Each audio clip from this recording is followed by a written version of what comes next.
Are they doing it? No, I'm not being looking. I'll call. Nobody's telling me anything. Oh, wait a minute. Signal goes. Okay. Wait a minute.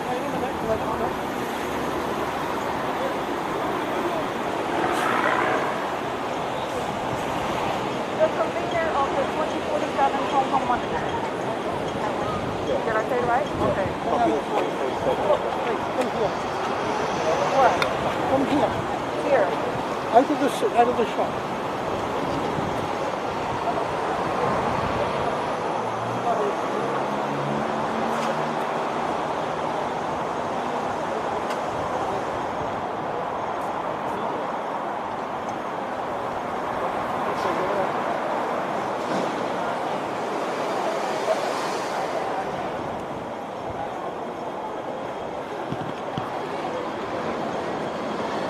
You want to go in front to do a first intro? Well, the first intro, yes. And then I'll introduce Edwin Shin. Okay. Where do I stand? Okay.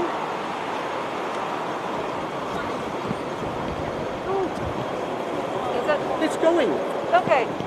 Good morning and good evening to the U.S. audience. I'm Cheryl with the Epoch Times, and we're outside of the West Kowloon Court building. And in there today, the judge will announce the sentences of two landmark Hong Kong Democrats cases. And the 9 defendants of the two cases include the father of the Hong Kong democracy, Martin Lee, and media mogul Jimmy Lai, and 7 other veteran Democrat activists. And stay with us as we report the latest developments in the courtroom and Hong Kongers' support outside the court.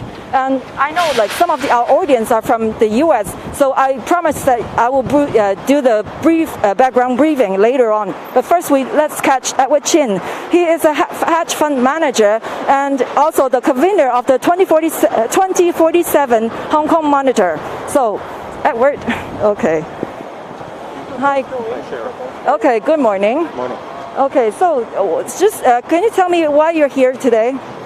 Well, basically in support of all the pro-democracy activists and Hong Kongers who have sacrificed so much for Hong Kong over the last few years. And this sentencing of Jimmy Lai and Martin Lee, they are very symbolic because it serves as a precedent of how the sentencing will be like moving forward, because this is not just one case and there are so many other cases, including cases that involve the national security law, which is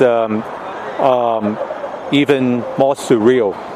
The sentencing could be as severe as a life imprisonment. So, but this is the first time that, as you alluded to earlier, Martin Lee's first time to be sentenced, inside a Hong Kong court.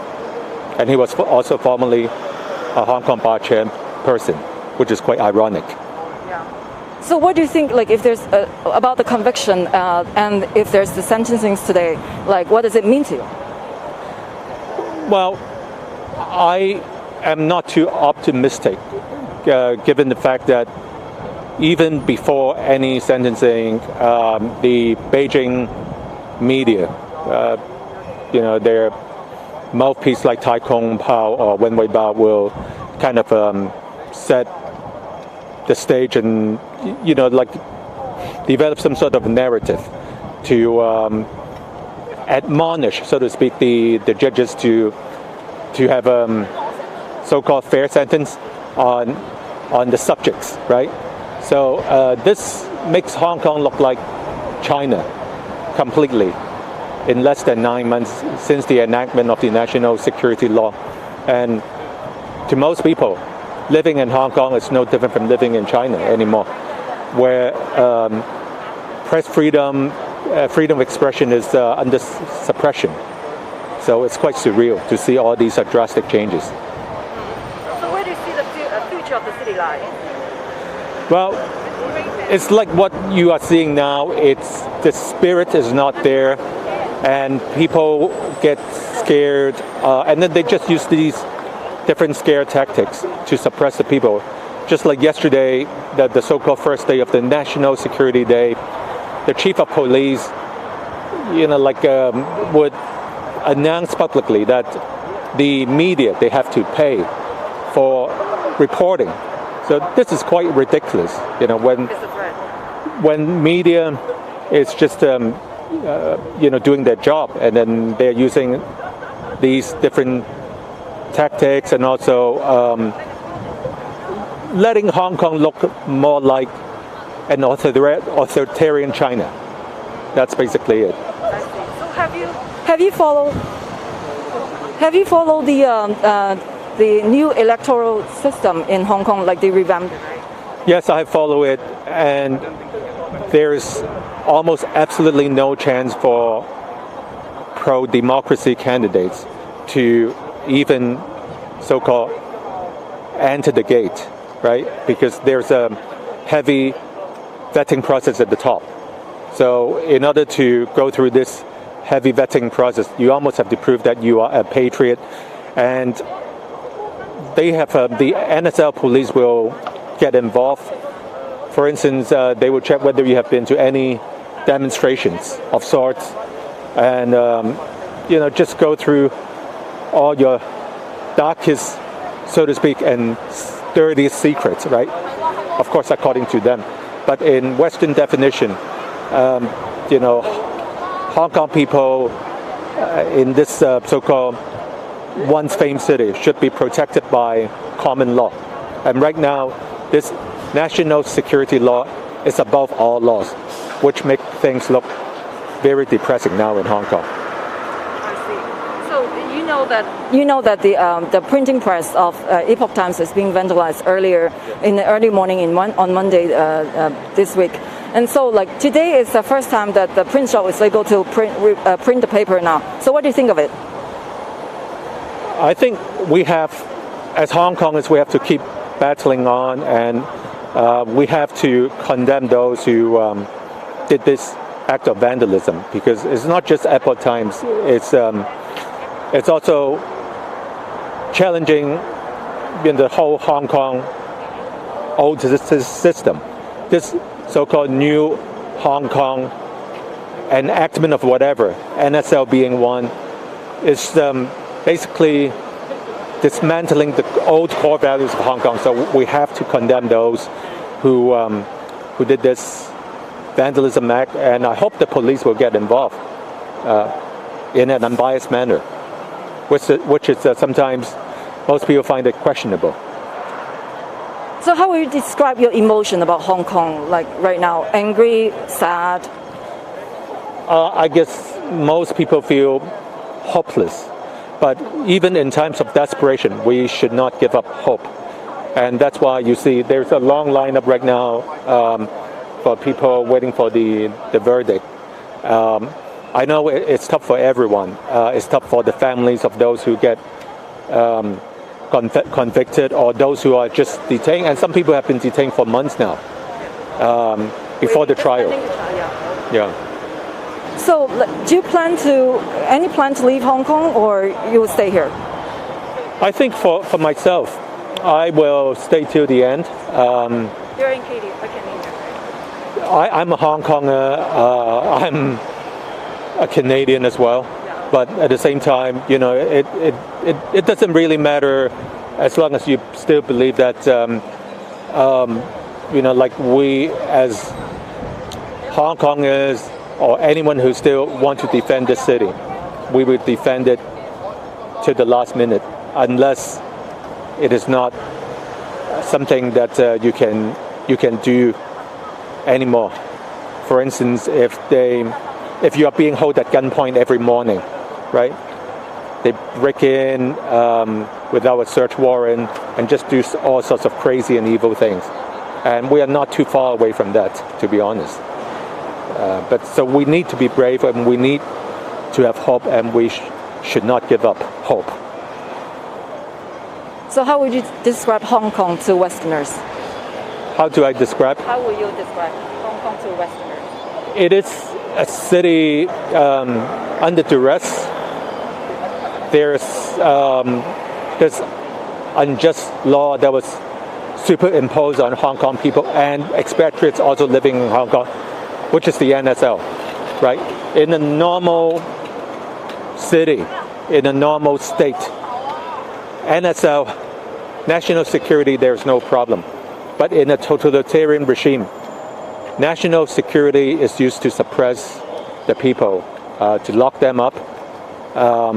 It could be in indefinite terms, just like what we are seeing. And then in the name of national security, almost 100 people are detained, charged, not charged yet, but waiting to be on trial, right?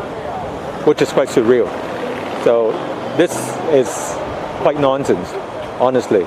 And it's different from what Deng Xiaoping promised, the former paramount leader, when he also says that, like all voices should be heard in Hong Kong. Yeah, and now there's only one voice to be heard, which is the authoritarian voice from Beijing. Thank you, Edward. God bless us all. Thank you. So you can see there's a lineup outside of court, and now they're letting people to go inside. Oh.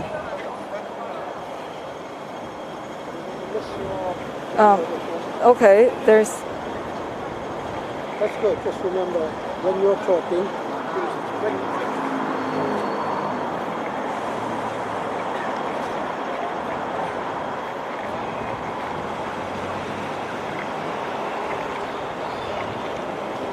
Okay, I'll give some brief background of the event today. So we're outside of the West Kowloon Court, and then there'll be a mitigation hearing of the Hong Kong Special Administrative Region versus 7 veteran Hong Kong Democrats. Will soon begin here. And the 7 defendants include Martin Lee, the father of Hong Kong democracy, and Jimmy Lai, a local billionaire who owns Next Media Group. And the district court judge convicted the 7 Democrats earlier on April 1st on the grounds of unauthorized assembly charges. The assembly occurred on August 18, 2019 in Victoria Park. And according to the organizer, Civil Human Rights Front, it says about 1.7 million people attend the event, and roughly a quarter of the Hong Kong's population. And the initial application include a rally and a march. The police approved the assembly but object to the procession. And the gathering attendees marched from Victoria Park to Central and dispersed peacefully at midnight. The unauthorized assembly charges are about the 7's participation in the procession from Victoria Park to Central. And on April 18, 2020, 9 Democrats were arrested, and the trial began in February. And 2 of them, Au Lok Hin, age 33, and Leung Yu-zhong, age 67, out of the 9 pleaded guilty. And their sentences will be announced in this afternoon. And 7 in the mitigation hearing this morning, have pleaded not guilty. The mitigation hearing is a procedure that allows the accused person or his lawyer to tell the court matters that may persuade the court to impose a more lenient sentence. The court may call for more reports before it decides on the sentence.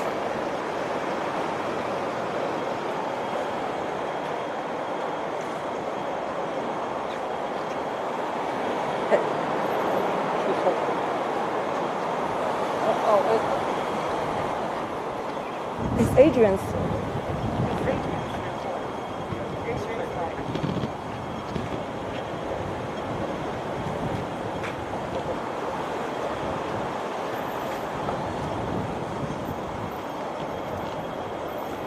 And some legal experts expect jail terms of 12 to 18 months. The maximum possible sentence for the charges is 5 years. And all 7 Democrats are in their 60s or older. In addition to Martin Lee and Jimmy Lai, the other defendants include prominent barrister Margaret Ng. She is also a former lawmaker. She is 73 now. And veteran Democrats Lei Chao-yan, age 64, Albert Ho, also a former lawmaker, 69, Leung Kok-hong, long hair, 65, and Sit Ho, 66.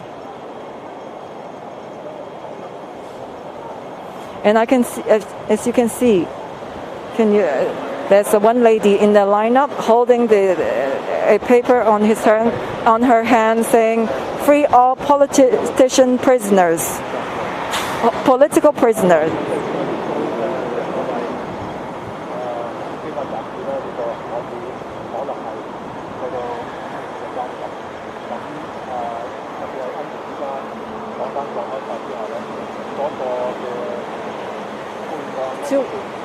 Do you want to go there and talk to?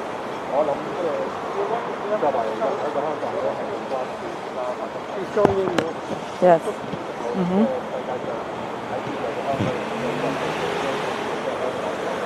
No, it's already too late. Oh yeah. Okay.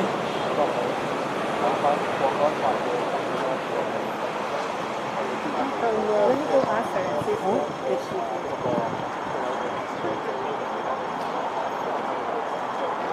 Hold on a minute because you could take. I'll see if you.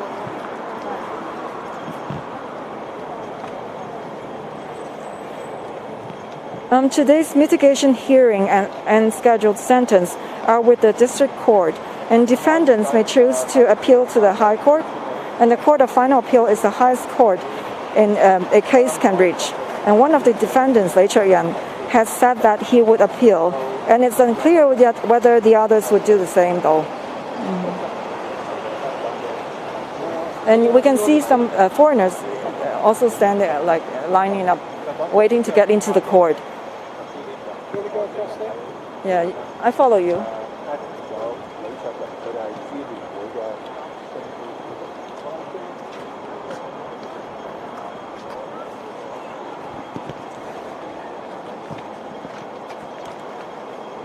You can talk to anybody okay. here if you want to. You can go and talk to anybody. There you go.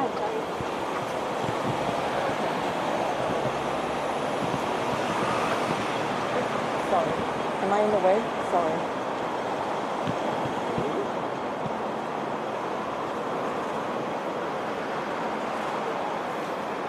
And you can see they are letting people to get into the court orderly.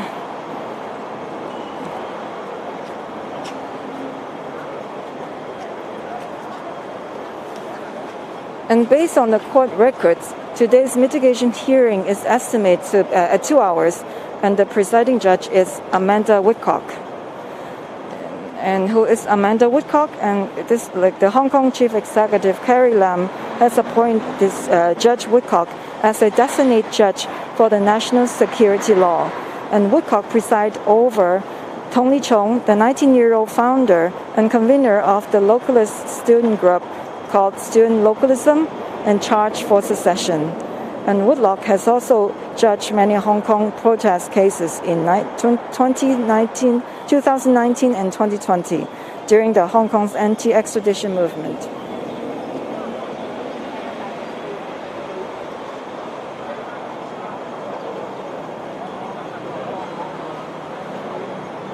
And here's a brief background of the August 18th Assembly.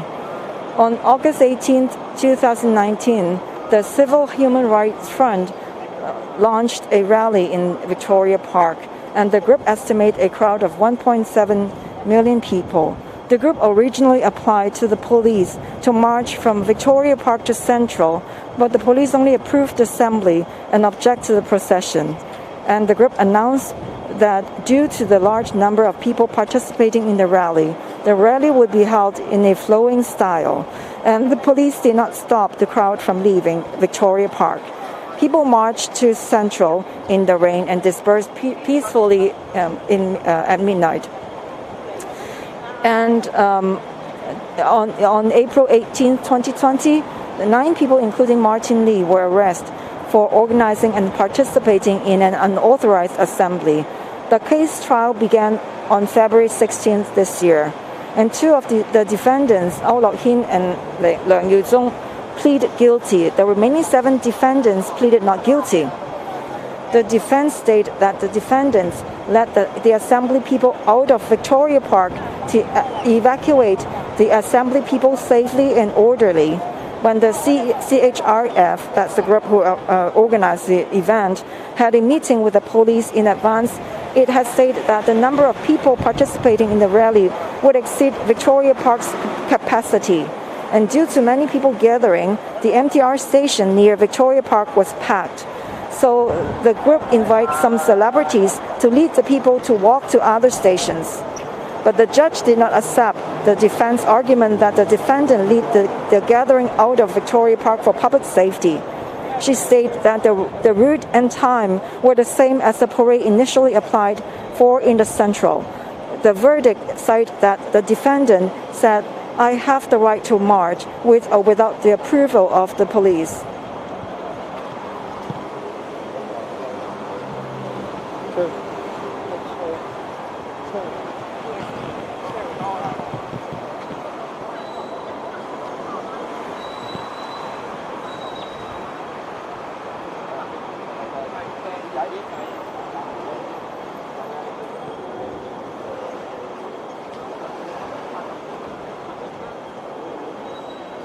And the court personnel is handing out papers to fill in. It's a form for the health? Yeah. Yeah, it's a health form because the pandemic is still ongoing, right? So.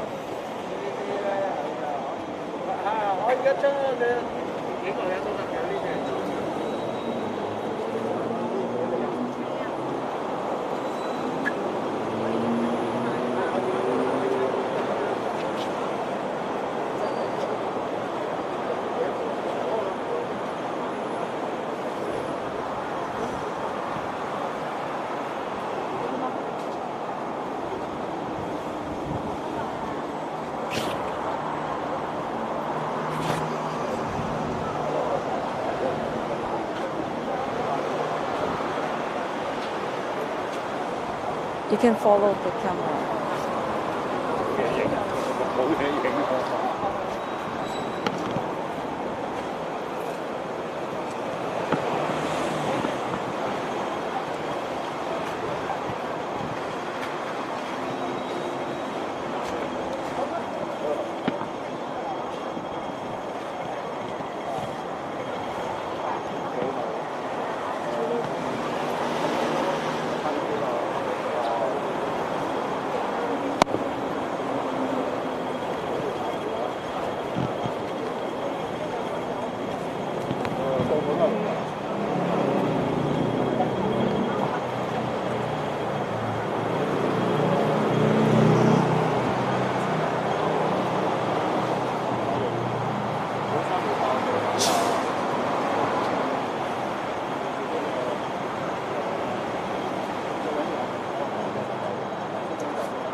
And as you can see, the crowd is still gathering outside, lining up to wait to get into the court.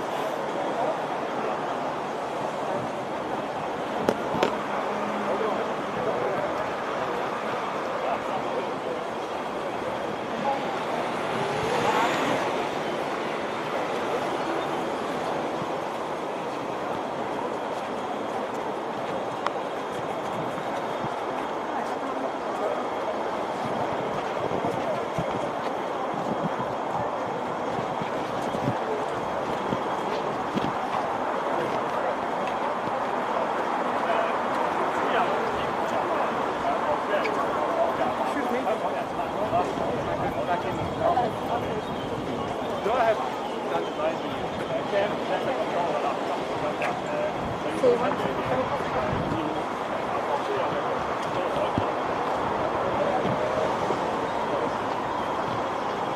Hi. So can you tell me what's your name and where you're from? Hello, good morning. I'm Charles Whiteley from the European Union delegation in Hong Kong. Okay. And so why are you here? So last year, our 27 foreign ministers of the European Union agreed to closely follow trials involving pro-democracy figures.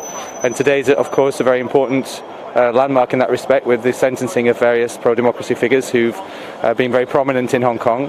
So we've been watching the whole trial, and we're here now to see what happens with the sentencing, along with others from different diplomatic missions in Hong Kong. So any expectation? No, I mean it's down to the court, and the courts here in Hong Kong are open, so we're it's open to everyone to come and watch. So that's what we're doing, and we'll see how it turns out today. Okay. So and what do you think of the future here in the city? Well, I don't really want to comment on that. I mean, we're focusing on the trial today, or the sentencing of the court case. As I say, we've followed that very closely for the several weeks, the 20 days, I think, of the trial, and we'll be following the outcome today and reflecting on that outcome. What's the meaning of the conviction, or if any sentencing result? Sorry. What's the meaning to to the international society? Well, I think we're following this because, as I say, it involves pro-democracy figures, and also it involves a peaceful protest. So clearly, this is of interest, legitimate interest to the international community, and that's why we're here today. Thank you. Okay, thank you. That's Charles Whiteley from the European Union. 即係歐盟嘅成員啊。係啊，你跟住仲有啊。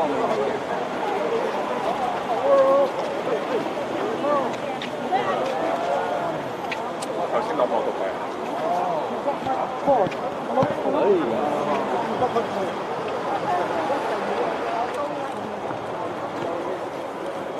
幫唔到咪喎大佬。 I've got no sound. You try and get the mic forward. Try and get the mic forward. So that's been agreed by our 27 foreign ministers. But what is the greatest concern of today's judgment? Because they have their verdict last week, right? Is there any comments from the 27 ministers? Well, not yet. No, I think they want us as a local representation to follow this closely, and that's why we're here, and we report back to the ministers. So what is the greatest concern about this trial? Well, I think we followed it because our ministers said we should follow closely how pro-democracy figures are treated in Hong Kong, and that's part of our job here to report on what happens with the pro-democracy movement. So that's why and there are other missions here as well who will be following this closely. Will there be any follow-up actions after today? That I can't say. Any action or sanctions planning following the sentencing? No. I mean that's premature. I'm not here to talk about that. I'm here to follow the sentencing today, so I can't comment further on that. Okay, thank you. Thank you very much.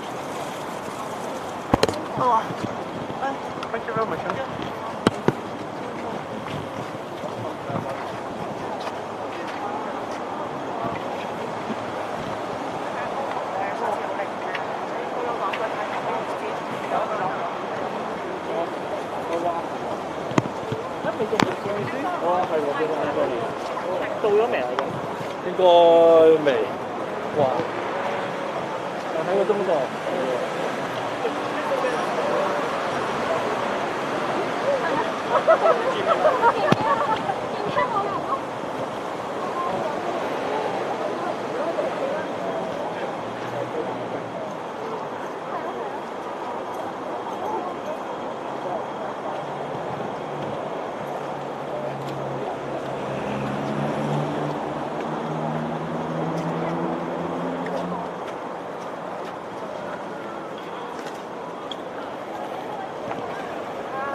Okay, so this is one of the defendants, Margaret Ng, just arrived at court.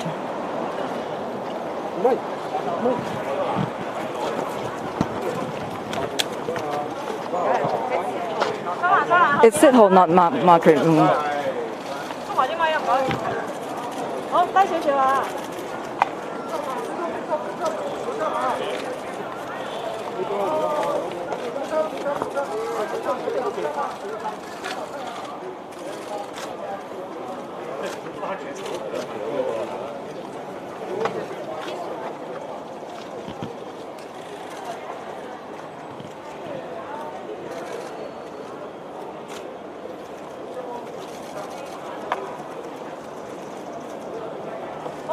住後邊咧。你呢邊影下。好啊好啊。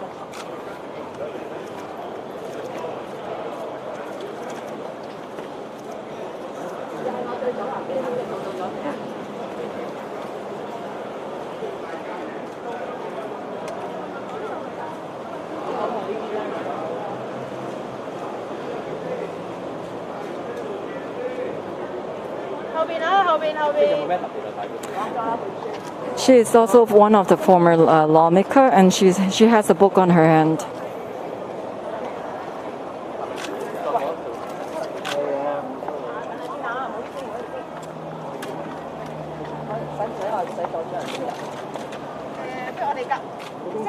And it's about the best time of Taiwan. That's what the book called, from 1977 to 1987.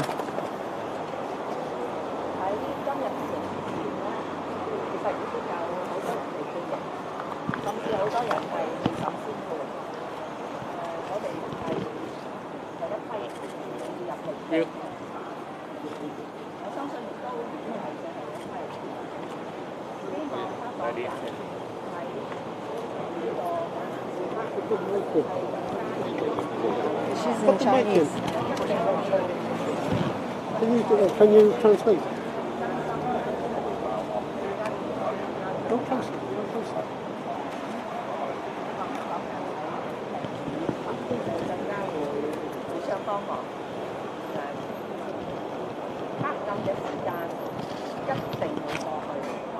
He believes that the darkest time will pass, like eventually, and definitely. And don't give up, she said. And she said, like, she won't be the last one to be convicted.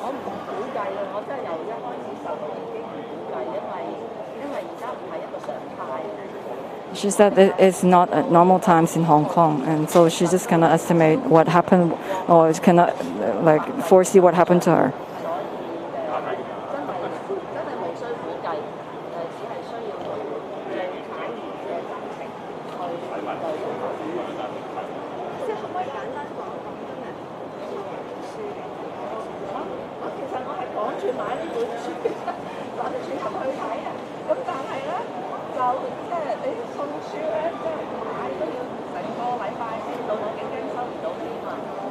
The book she was carrying with her, she said, like, she ordered this book so that she can read it while she during the day here today.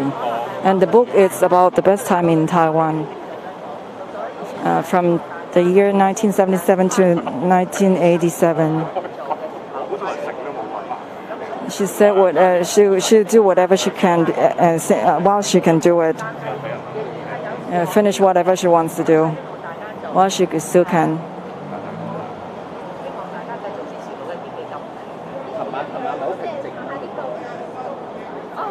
And the reporter was asking her how she spent last night. She said she spent it's a quiet time for her, and she's very peaceful, like spend the time peacefully.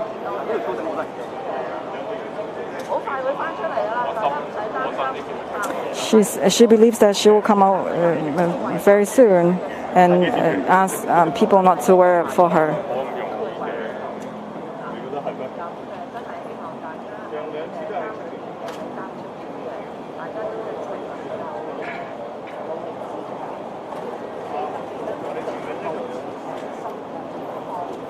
And so whether people are inside the prison or outside the prison, it has to be strong and then be positive.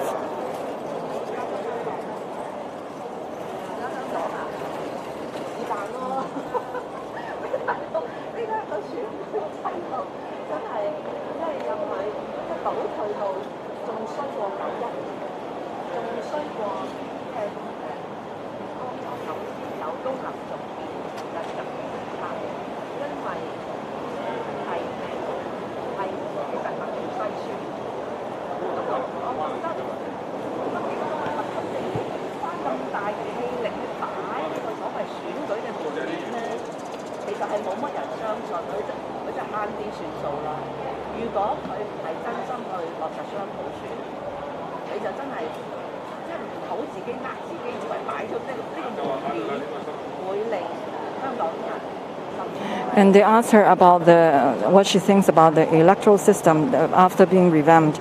And then she said, like, this is a really huge fallback.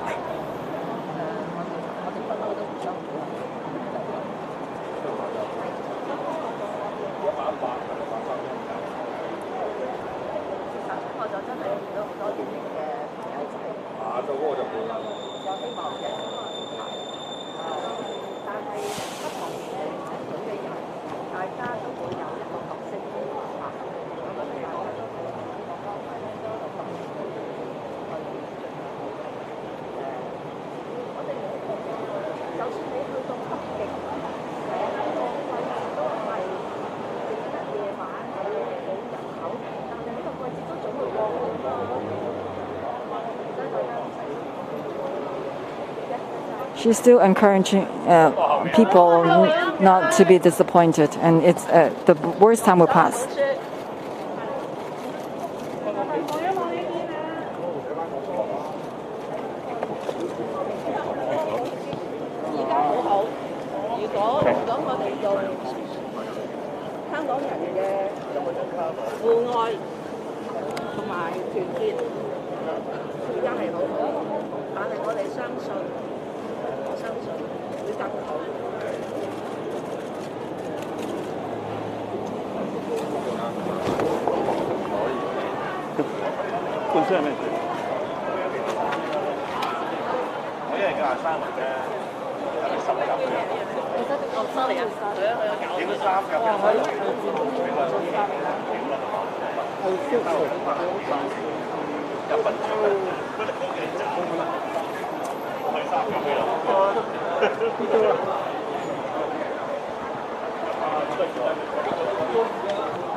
Oh, there comes Margaret Lee, the former lawmaker, and she's 73 years old.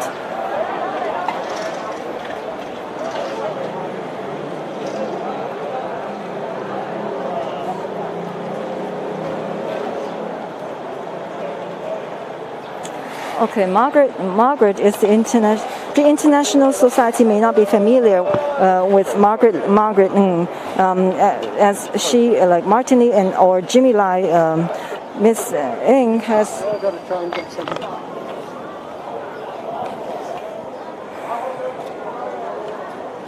She was the 2020 Hong Kong Bar Association's International Human Rights Award laureate. She commented in a media interview that, "I hope I don't have to serve so many years of jail term as other laureates." And let's hope that her wish will come true today.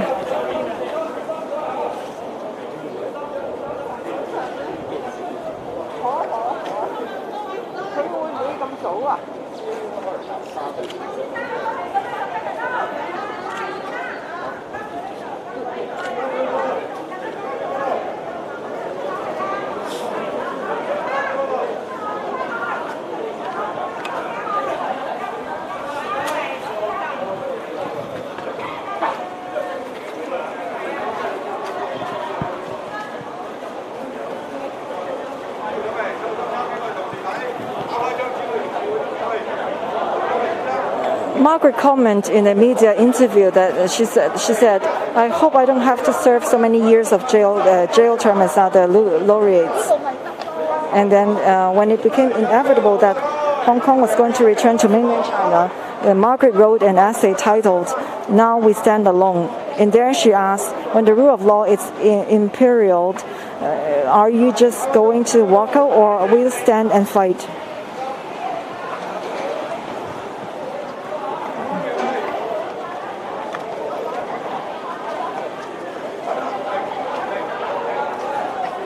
Bishop Joseph Zen, he comes to support, show support.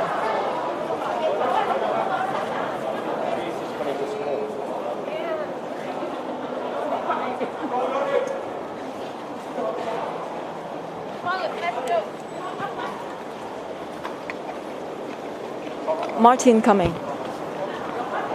Oh, here comes Martin Lee. See if you can get your mic in now. Okay. See if you can get something in English. Are people going into the room now? Can you see them? You can go down if you want to. Okay.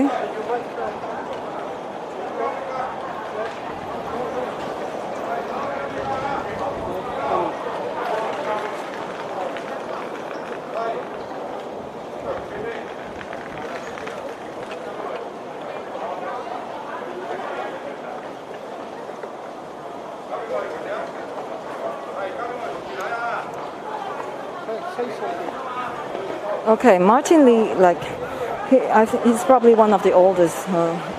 He's over 80 years old now.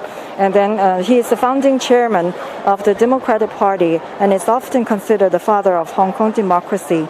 He was one of the 2 Democratic Party members who helped draft the Basic Law. He participated in the August 2019 procession and met with former U.S. Secretary of State Mike Pompeo in May 2019 to resist the extradition bill pushed by Beijing. As the Hong Kong Bar Association chairman, Lee led a legal delegation to Beijing in 1981. There, he first learned that the Chinese Communist Party intended to take back Hong Kong in 1997. His first reaction was Hong Kong's prosperity and the CCP's sovereign may not be compatible. And Lee had considered leaving Hong Kong during the Sino-British talks of Hong Kong's return to the mainland. In the end, he decided to stay.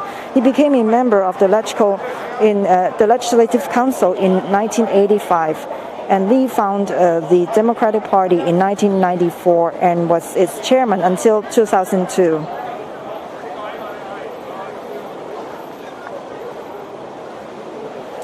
Hong Kong had a legislature elected by the people in 1995. Unlike today's unfair appropriation of seats to guarantee a pro-Beijing majority, its first act of sovereignty, the CCP abolished this legislature and replaced it with a Beijing-appointed body, the Provisional Legislative Council. During the Sino-British talks, the CCP allowed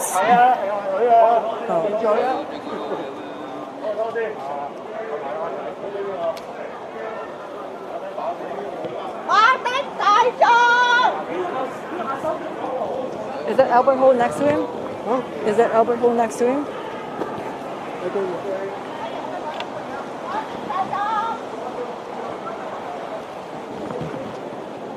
Yeah. Next to Martin Lee is Albert Hall, another lawmaker. He's also one of the defendants as well.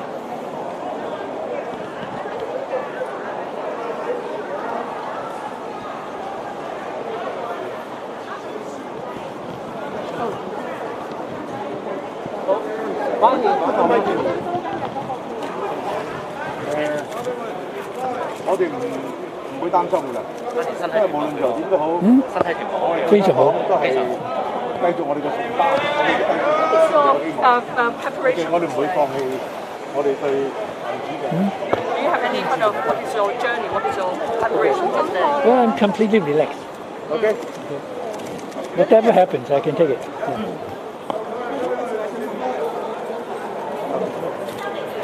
有啲咩説話想同香港人講？最緊要繼續有希望。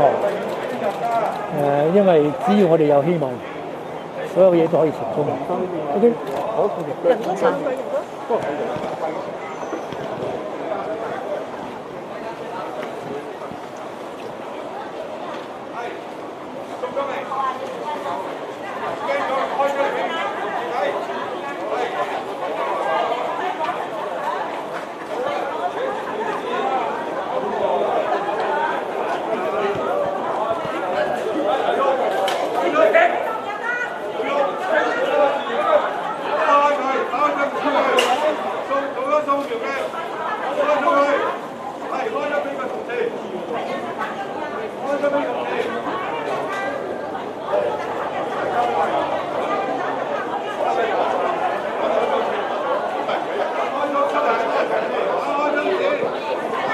So Martin is filling out the health form before he gets it to the court.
Do you mind if I interview you? Do you mind if I interview you? Not at the moment. Please. Okay, thank you.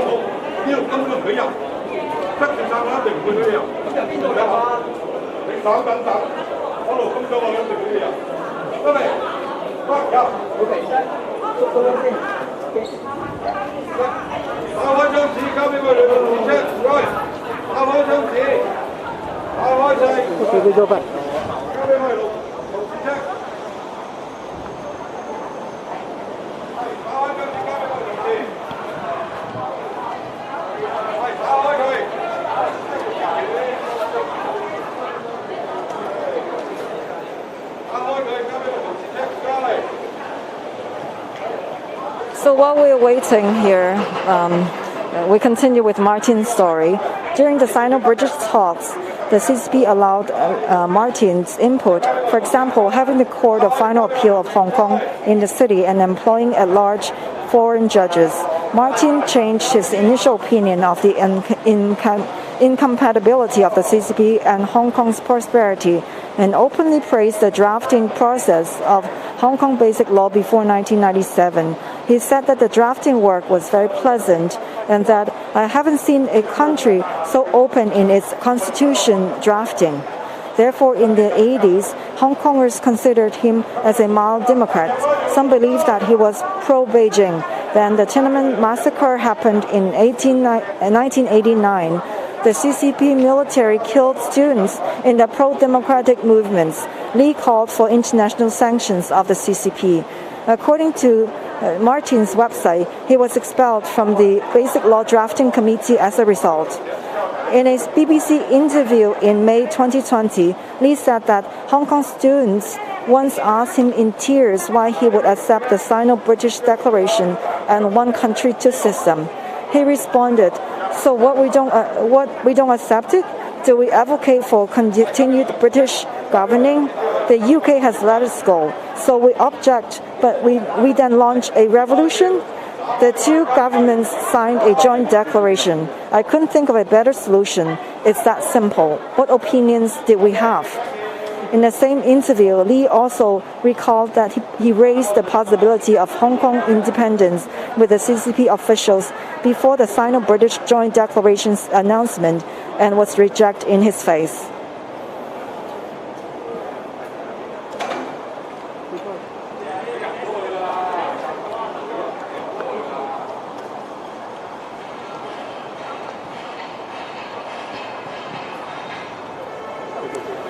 And then on April 1st, 2020, Martin was arrested unauthorized assembly charges in August 2019. After he was released on bail, he said he had gained peace. He said, "I have seen so many good young people arrested and charged in so many months and years, and I wasn't charged." He was guilty. He was proud of being a defendant and happy to see a young generation in Hong Kong continuing the path of pursuing democracy. In Martin's published in the Washington Post in April 2020, he called his arrest a part of a larger plan, choking off freedoms in Hong Kong. He said that Hong Kong people faced two plagues from China: coronavirus and attacks on Hong Kong's most basic human rights. He said while a vaccine would address the former, the fatal virus of the authoritarian rule wouldn't seem to go away. William McGurn, a member of the Wall Street Journal editorial board, revealed in an April 2020 opinion article that Martin Lee shared his father's advice with McGurn. "Martin, you can never ever trust the communists," that's his father's advice. Martin Lee's father was a former Kuomintang, a general who fought the Japanese during the Second World War and left China for Hong Kong after 1949. After the national security law took effect in July 2020, Martin Lee was said that he felt guilty to the younger generation that his generation left a lousy environment in Hong Kong. He wanted to stay in Hong Kong and face the risk together. Alexander Liu, a columnist of the Epoch Times, lived and worked as a senior journalist and editor for many years. He analyzed that Martin's generation of democratic activists shares some common traits. One, they endorse China. And second, they insist on being peaceful and non-violent. And third, they don't support Hong Kong's independence. Their conviction shows that the democratic path of the older generation doesn't work, according to Liu. He said that the future opposition in Hong Kong would no longer rely on the rule of law in Hong Kong. They will acknowledge Hong Kong, but not China.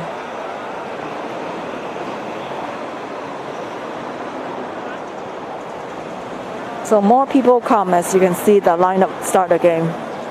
You want to pan to the lineups?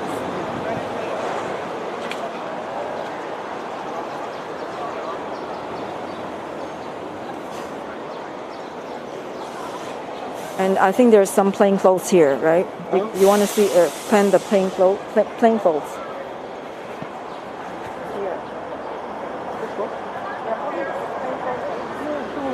I know, just.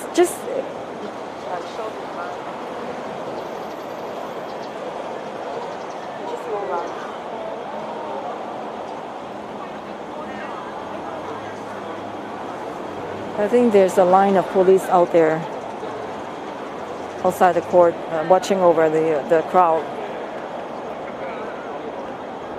As you can see, they are plainclothes. Please, media liaison, please. So you can go back to the line.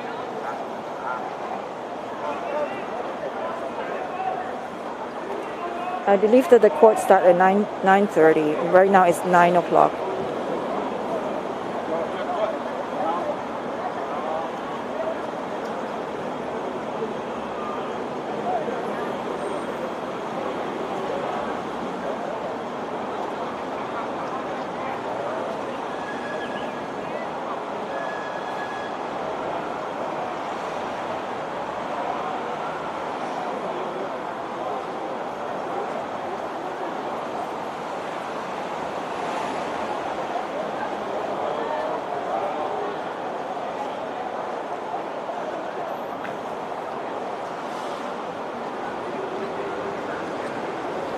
Someone is waving the British flag outside of the court.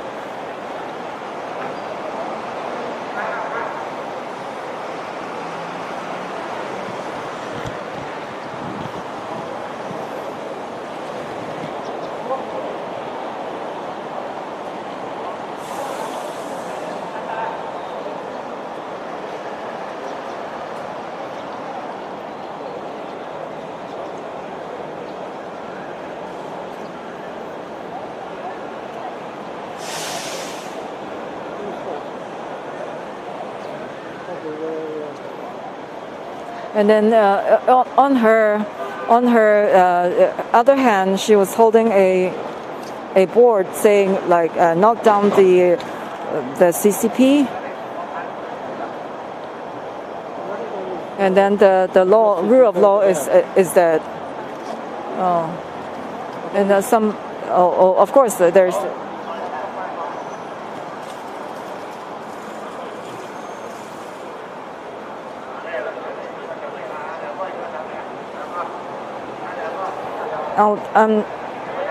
While we're waiting, I can also brief our audience that the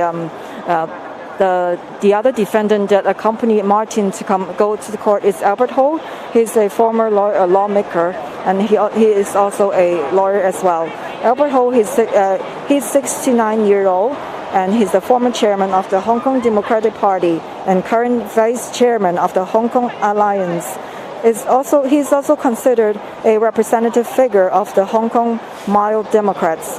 As the chairman of the Democratic Party from 2006 to 2012, a significant part of his work was negotiating with the Hong Kong Liaison Office on political reforms. Albert ran for chief executive in 2012 but didn't win. And on the 10th anniversary of the transfer of Hong Kong sovereignty in 2007, Albert said that CCP had hindered Hong Kong's democracy for 50 years because the CCP worried that Hong Kong's democratization would impact the mainland. Albert also pointed out that if there is no democracy in the mainland, even if there is democracy in Hong Kong, it is not a true democracy. That kind of democracy is an authoritarian democracy, he said. His remarks ring true today, 10 years later, as Hong Kong's electoral system has completely changed. Xi Jinping signed the order on March 30th this year, expanded the 70 seats in electoral to 90 seats, and reduced the number of seats Hong Kong public can elect from 35 to 20, so 15 less seats. The candidates will also have to be vetted by the National Security Office in Hong Kong. The new setup will guarantee a pro-CCP majority in the electoral. As you can see, there are people like far away, like they are the pro-CCP demonstrators.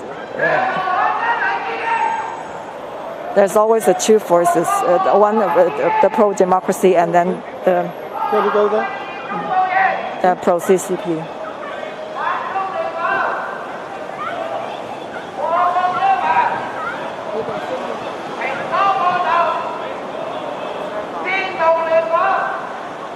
They always with the loudspeakers, very loud, trying to disrupt things.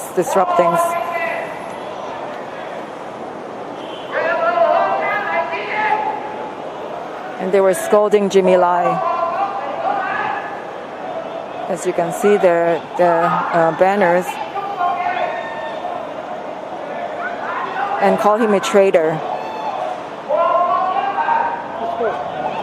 Okay.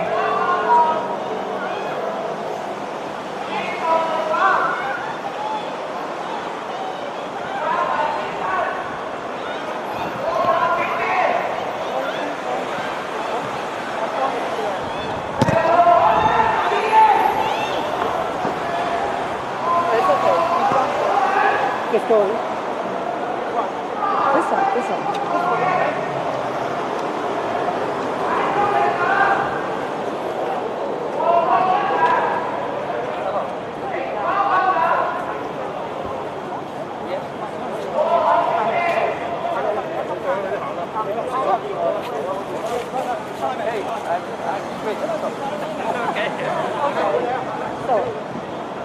I don't know whether I have much to say, but... Okay.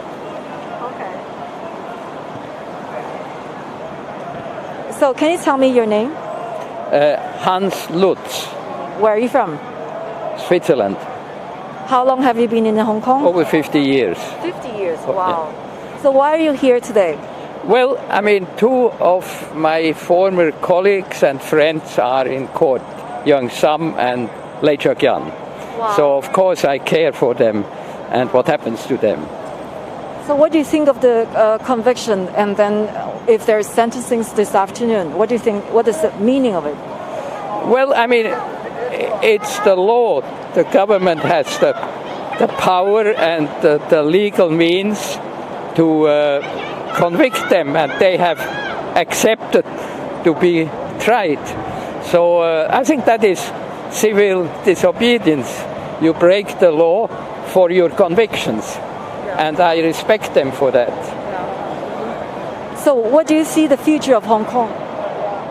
Well, right now I'm very pessimistic. I wonder how things are going forward. Somehow the democratic forces will have to regroup.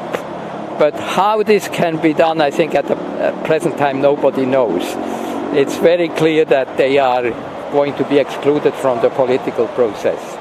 I see. You know they revamped the electoral system here in Hong Kong. What do you think about it? Well, I think it's all sealed up.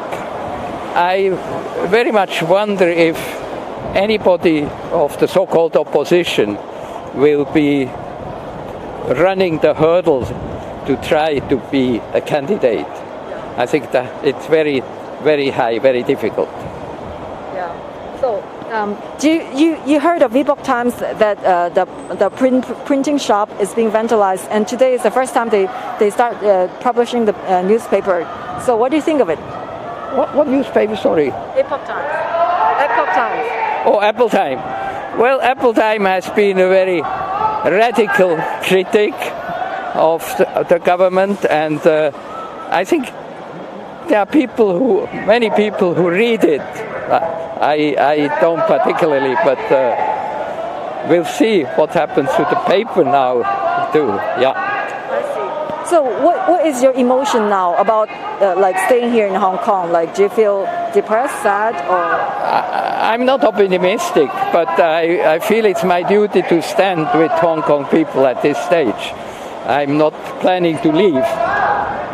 So, how do you describe Hong Kong to the Westerners? How do you describe the Hong Kong nowadays to Westerners? Well, I'm explaining the whole procedure which has been installed. It is regrettable, but in a way it's not unexpected. I mean, it was very clear that Beijing would react on the disturbances and also the filibustering, the blockage in the Legislative Council. Do you feel hopeful? Do you feel hopeful? Hopeful? Do you feel hopeful? Like the future of Hong Kong? Do you think there can? I mean, ordinary life will go on, but the political life will be very difficult. Thank you. There's some younger foreigners here. Just go and see if you can interview them. Okay? I'll come down anyway. Thank you very much. What's your name, sir? Hans Lutz. Sorry? Hans Lutz. Hanslutz. Thank you.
Okay. Here's the group of the EU Council representatives, and they're attending court and make sure that the justice procedures carry out properly. And they said they're doing it on a regular basis, and then and they're coming to also this is the regular procedure.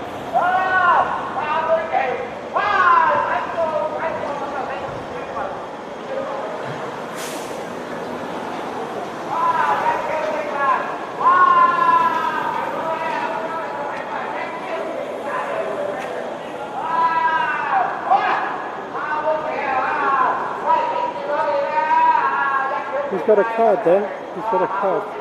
Do you want it? No, it's okay.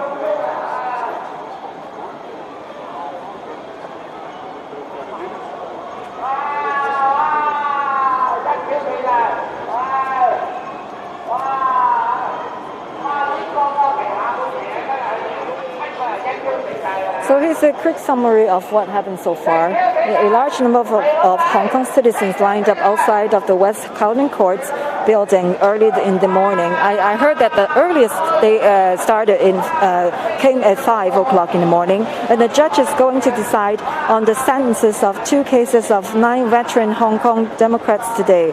And the daughter of one of the defendants, founder of the Next Media, Jimmy Lai, and Edwin Chin, a senior hedge fund manager, also came. He's also the convener of the 2047 Hong Kong Monitor. And then Charles Whitley, director of the European Union's Hong Kong office, also came. He said that today's trial is a landmark event involving many famous Democrats and peaceful demonstrations. The international community is very concerned about it, so he came to listen in. So we have seen the arrivals of defendants Margaret Ng, Martin Lee, and Albert Hall, and Cardinal Joseph Zen, a former bishop of Hong Kong. He also came to show his support. Martin Lee said, "We will not give up," he said, and he added, "We will have hope if we continue our effort." When a reporter asked him about his health, he said he's okay.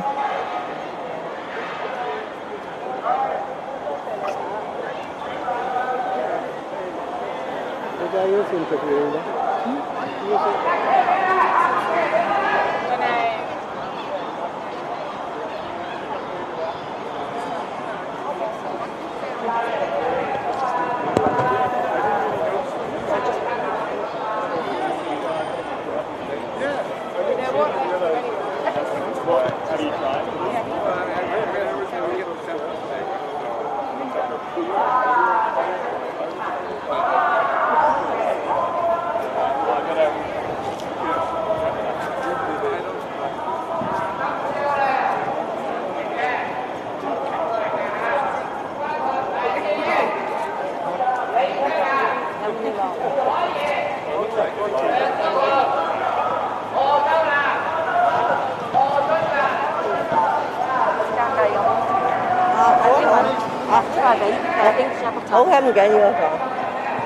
Okay, hi, Emily. Good morning. Hi. Why are you here? Well, of course, we want to be able to get in to attend the trial of our colleagues. And there's one at 9:30 for the 9 activists, and another one at 2:20. So we hope to be able to get in. It seems the court's quite full. So what do you think of the conviction? And if there's any sentencing, what's the meaning of it? Well, I don't think we should second guess the courts. Although some people, particularly the young people, said the independence of the judiciary is dead. But some of us still have a little bit of confidence in the judges. So let us see what happens. I don't want to second guess them. I just hope that they will get a free and fair and objective trial and verdict. And I'm glad to see that the people from the consular corps are here, because we want the international community to know what's going on. Hong Kong is still an international city, and we hope our core values would not be destroyed completely. So what do you think of the electoral system which being revamped lately? Well, I think that they have really just turned the whole system upside down. And that could mean the end of one country, two systems. It's very, very sad. I don't think it's necessary. Do you have hope for the future of this city? Of course. I never lose hope. Never give up. Never give in. But fight, struggle in a peaceful and non-violent way. Maybe there are consequences. Maybe some of us will end up behind bars. But we have to continue to fight. So do you plan to leave the city? No, I have no plan to go anywhere. Because I know there's people leaving. They worry that after August 1st, they might not be able to leave, right? That's fine. I think people should have the options. And we respect their decisions. Thank you. Thank you.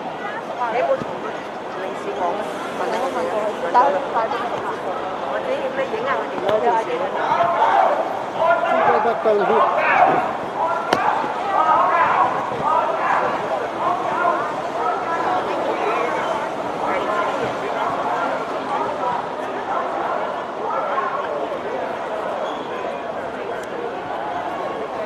Where are they from?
Look at this. This man, he's taking pictures, videos of these people lining up in the court. He's probably a special agent. You know, that that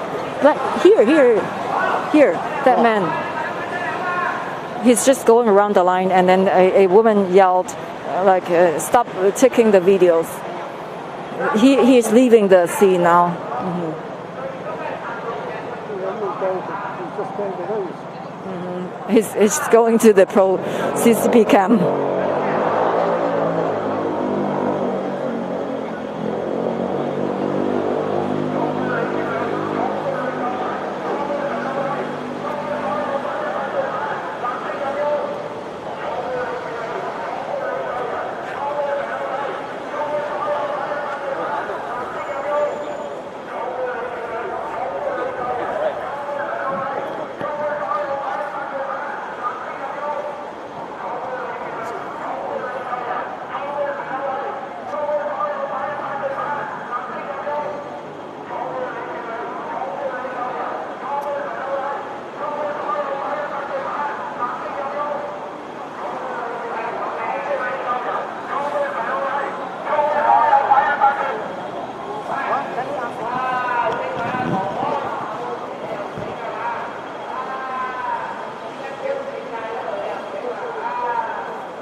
Yeah, he's on the phone quite a lot.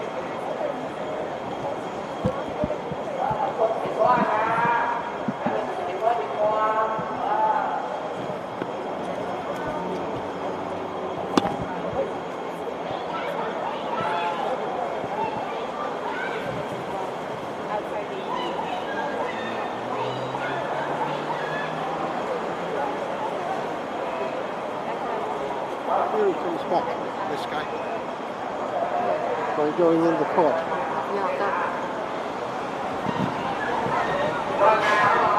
But there's another guy shooting video of the lady who is waving her flag. You see that? That tall guy? You want to change your camera there? Yeah. So you see that's the guy who's taking the video.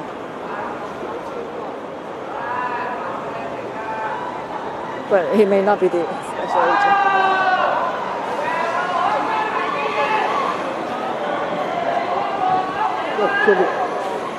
What's that?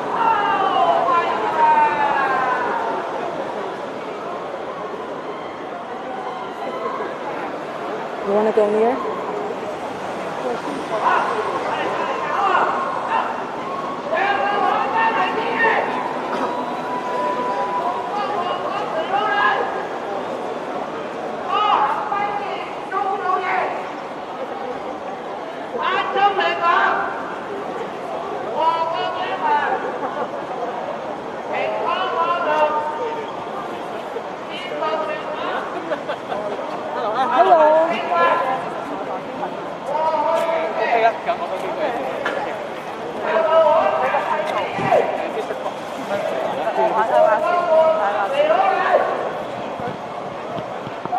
Okay. Good morning. What's your title? I'm the district councillor in the Tuen Mun. Yeah, I'm Kerry Low. Yeah. So why are you here today? Because as you see that we are here to waiting for the judgment, the final judgment of the sentence and the penalty to the politicians, the ex-politicians, which is involving in the events of 816, which is a peaceful protest.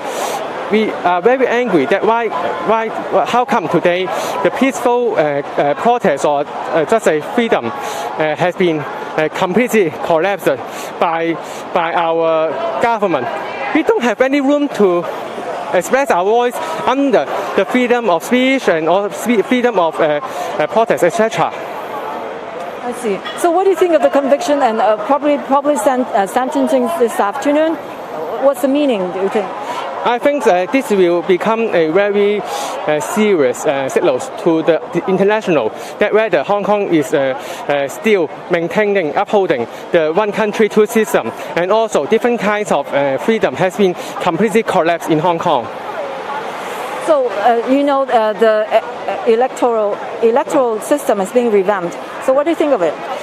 I think Hong Kong, under the new electoral system, I don't think that Hong Kong has a fair and a complete democratic election already. Because as you know, the system has a lot of barriers and also obstacles to screen out the potential candidates which is not supported by the government. I think democratic system has been completely collapsed in Hong Kong. So what do you think the future of the city will be like? Sadly to say that the future is just like the weather today, quite grey, quite cloudy. But I think that Hong Kong people are very, They are. Once we never give up, the sun will be above the sky. Yeah. So what's your emotion? What do you feel now?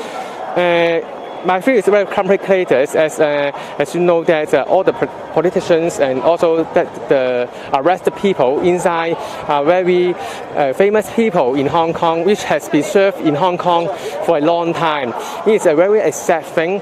However, I think that you see that so many people to queue up here. Even I know that some are queuing up here last night till today morning. I think our hearts never change. This is very touching. So do you plan to leave the city? Of course not. This is our home, our family.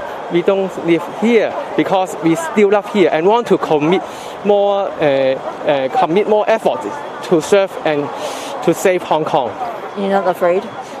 Of course we are afraid, but when we together, the afraid will be less and also fewer. Yeah. Thank you. Yes. Okay. Thank you.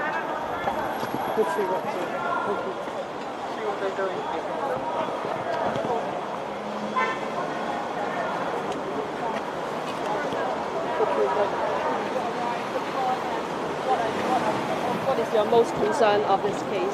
You can comment. You can follow up with our office. I can give you my business card. Thank you. So can you tell me when do you arrive to the court and what do you expect to hear today? Sorry, you can follow up with my office. I can give you my business card. Yeah. Thank you. Thank you.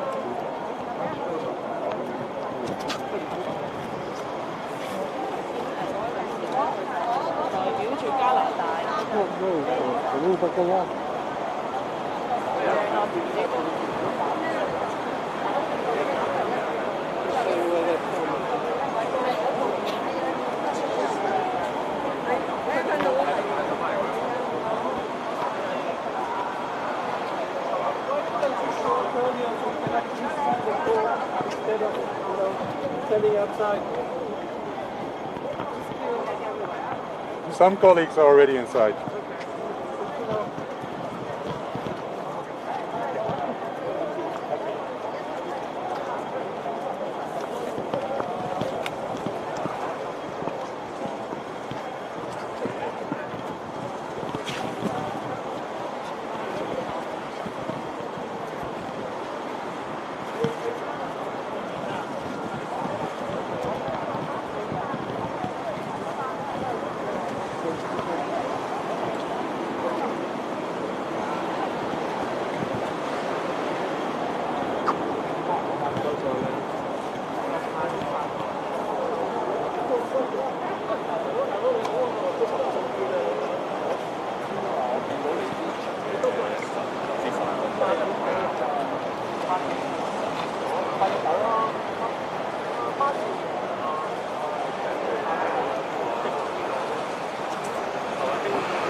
I think the EU consulate representative is still waiting to get into the court.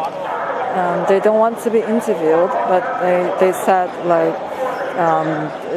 this is a pretty standard procedure that they do in every country when there is court hearings like this, and just to make sure that the proper justice procedure is carried out.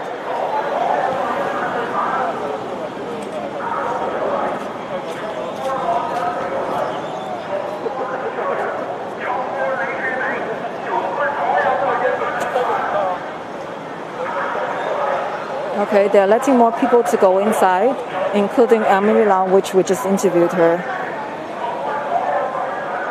Emily Lau is also a former lawmaker, and she said, "Never give up and never give in."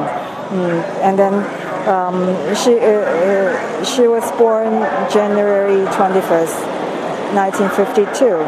She's a Hong Kong politician who champions press freedom and human rights. A former journalist, she became the first woman directly elected on the electoral of Hong Kong in 1991 electoral elections. And Emily said she didn't think that people should second-guess the courts, but some people, particularly the young people, said the independence of the judiciary is dead. But some of us still have a little bit of confidence in the judges. So let's see what happened. That's what she said. And she said, "I just hope that they will get a free and fair and objective trial and verdict. And I'm glad to see that the people from the consular corps are here. because we want the international community to know what's going on. She thinks Hong Kong is still an international city, and she hopes that Hong Kong's core value will not be destroyed completely. And speaking about the new electoral system in Hong Kong, Emily said, well, I think that they have really just turned the whole system upside down, and that could mean that at the end of one country, two systems.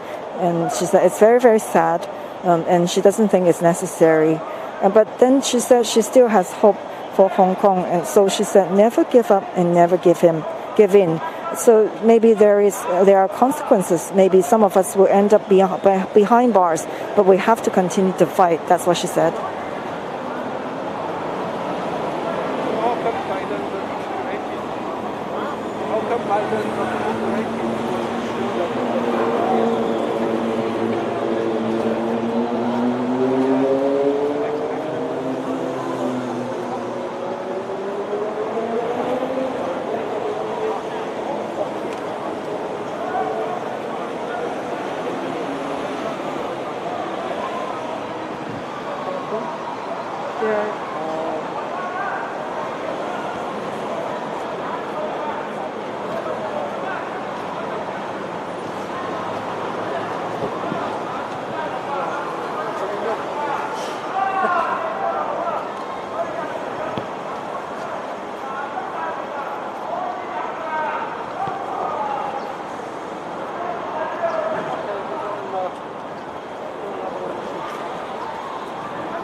Okay, the lady that's waving her flag now, her name is Alessandra Wong, and then she is also called Grandma Wong, and she is a Hong Kong social activist of the pro-democracy camp. She came to international attention in 2019 during the anti-extradition movement, when she was waving a large British flag at the pro-democracy protest in August 2019.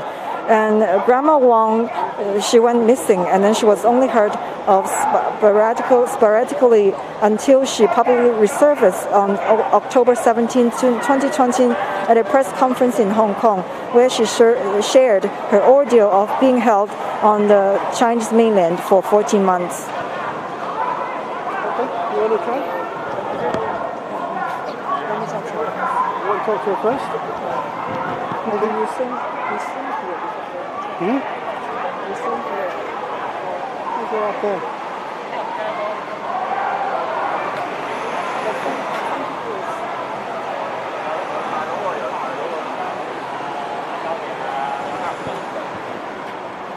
It's okay, Alan's finished this up. It's okay.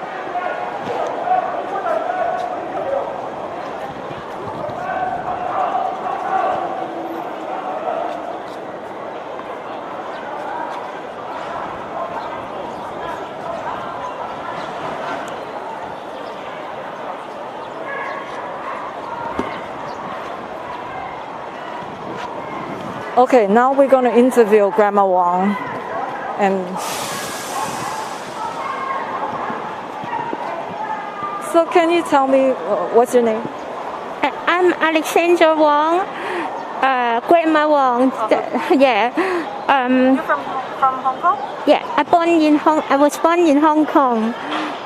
Now I'm 64 years old, but after 1 month I will be 65 years old. Why are you here today? I support today a lot of the group from. I'm very sorry they disturbed me. I'm really very sorry. I don't like this woman. She always do this, disturb us, not support us. They look like support the democracy group, but actually they make chaos. They make chaos. Then it's unfortunately around us we always see a lot of spies. A lot, different kinds of spies make us very, very hilarious. I support today more than 10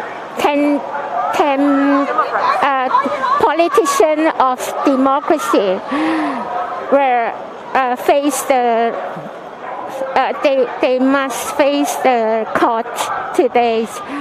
About four charges for different persons.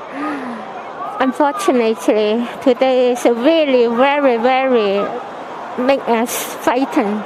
I'm scared because always more of us were arrested and faced the court. It's all because of the national security law, right? Yeah. It's because of the national security law, right? Like Jimmy Lai, yes. Jimmy Lai faced the security, the law, the national. Pardon? Are you worried about the law? It's difficult to say because it's possible I must face the national security law also. But I prepare good to be imprisonment. Yeah, I prepare good now imprisonment because I also need to face the court after 3 weeks. But it is not the national security law. But Jimmy Lai faced the security law. Yeah, it made me very, very upset today. Yeah. What do you think of the future of Hong Kong? in the short time, we don't see the future. Very, very upset. Yeah, we cannot do a lot in Hong Kong. Actually, we need really help from international. Yeah, the international helping we need really. Yeah, fortunately, a lot of country support us. Yeah, thank you so much for the supporting from all over the world. But we need more support. Really, we need more support. Otherwise, we cannot survive. Yeah, more people will be sent to the prison. I want really the supporting from all over the world. Yeah, the helping from all over the world.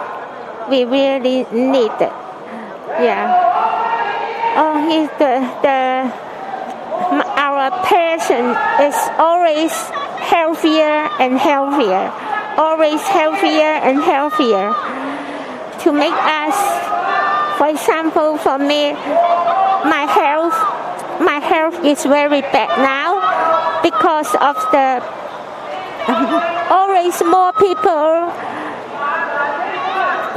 always more politicians must sent to the prison, and the fighting is more difficult because not too much people come out to fight now. Yeah, they need to stay in the prison, and then Jimmy Lai, I heard that Jimmy Lai perhaps will be sent to China. Yeah, so I worry that. Yeah. So how are you feeling now? Pardon? How are you feeling now? I feel very, very upset. I don't know how to say. To make me really, really, very upset. And you're not afraid coming out? You're not afraid coming out? I afraid for myself. You mean myself? Yeah, perhaps it's possible because I always wave the British flag. I am afraid, but I must do this. I must. If I stop to wave my flag, wave my British flag, it doesn't mean that I'm safe. So I must wave and support the democracy politician. Yeah, they are. Why British flag? Because I love British colony very much, and thank you so much for the British colony. Thank you, really. Thanks so much to the British colony. They built up the core value of Hong Kong. When I was young, I saw the future. I saw the future. I have freedom. I have a lot of chance to have a good job.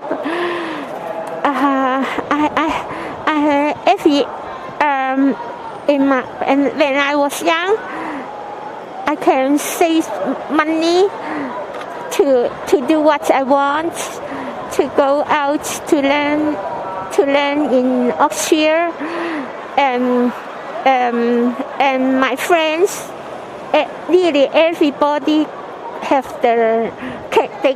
they could buy the apartment. Some of them can buy two apartment. Yeah. Things are very different now, right? Yeah, yes. For the young people, I ought to say that no chance for the young people. They cannot buy the apartment, and also they cannot get the good job. Yeah, this is a very great problem in Hong Kong now. The young people cannot see the future. Yeah, to make me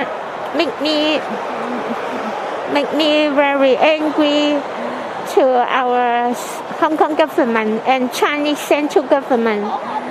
Make me really very, very angry. They give us more press. They give us every day a new press. Always. Then it's really, I don't know what can I do more. Or I need to, I don't know, I really don't know what can I do now.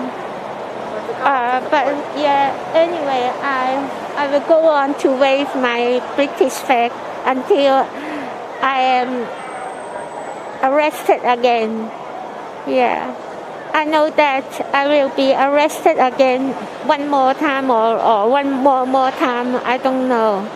After I come back Hong Kong in half year, about a little bit more than 6 months, I was arrested three times. I was arrested 3 times, and one charge will be. I will face 1 charge after 3 weeks, and 2 charge is not official charge me, only arrested, but I don't know when come the charges. So you still have to report to the police station? No need, because I'm peaceful. It's impossible for me to violence for me is I never do, because I'm so small old woman. How can I do something to fight or to assault But after 3 weeks,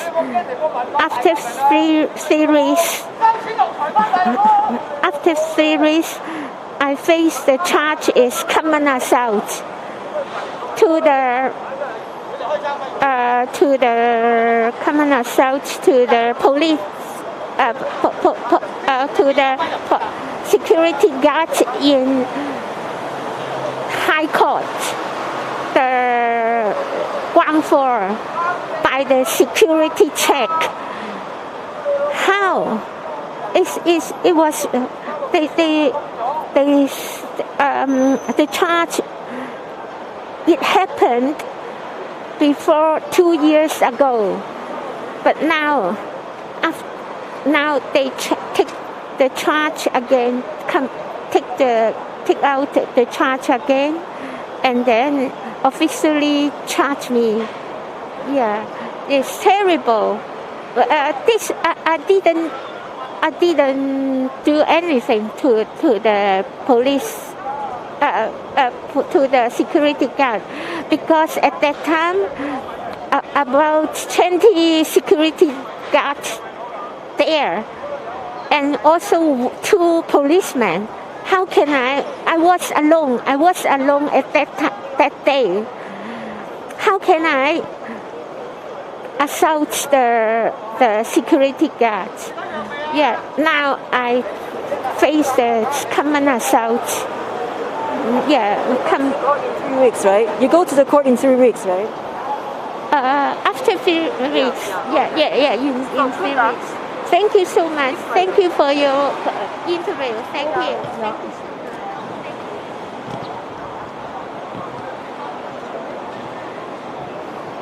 Very good.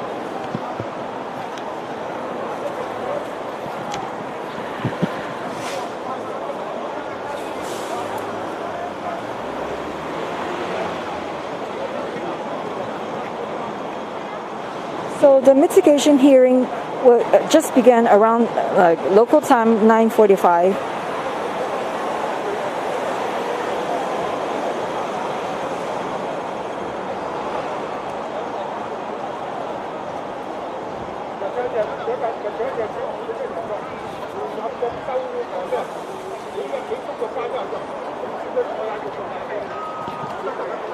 And there are still people lining up to wait to get into the court. They may be here for the afternoon session. Of course. Yeah, that could be the case.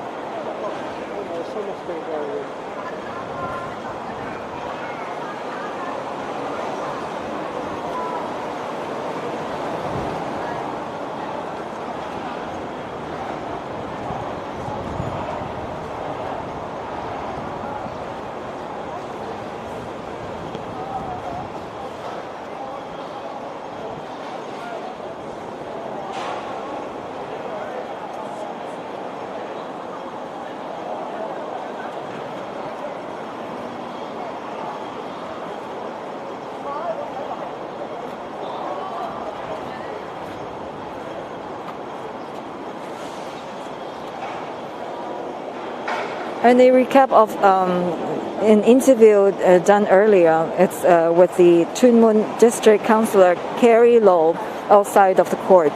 And he said, we don't have any room to express our anger. The freedom of speech and freedom of politics. He said, we are here waiting for the judgment. That's why he came here this morning. And the final judgment of the sentence and the penalties to good politicians for participating in peaceful protests.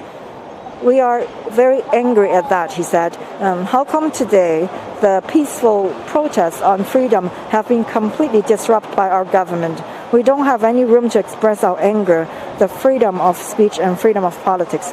And Kerry doesn't think Hong Kong's electoral system before the recent change as fair and complete. He said it's worse now, he said. And then the system has a lot of barriers and also obstacle to screen out some potential candidates not supported by the government. And he thinks the democratic system was completely collapsed in Hong Kong. And he described Hong Kong's future as the weather today, which is quite grey and quite cloudy. He said he wouldn't leave Hong Kong. He said this is our home, our family.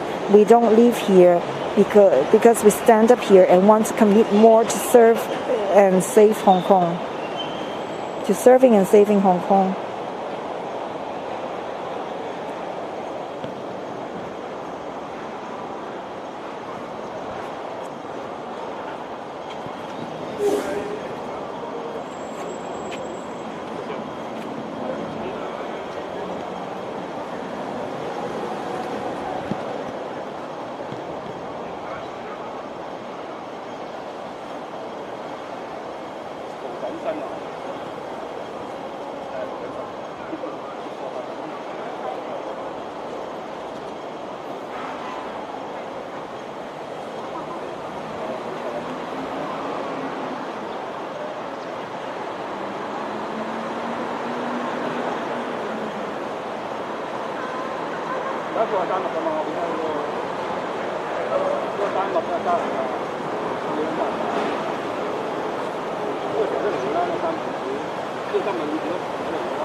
So we're just outside the West Kowloon Court building, and then the court hearing already started at 9:45, and then it's expected to be 2 hours.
So just for audience who just joined us, and there's a briefing of what happened today. Right now we're outside of the West Kowloon Court building, and then there's a mitigation hearing of the Hong Kong Special Administrative Region versus 7 veteran Hong Kong Democrats, and that is going on now, like the hearing. And the 7 defendants include Martin Lee, the father of Hong Kong democracy, and Jimmy Lai, a local billionaire who owns Next Media Group. And the district court judge convicted the 7 Democrats earlier on April 1st on the grounds of unauthorized assembly charges.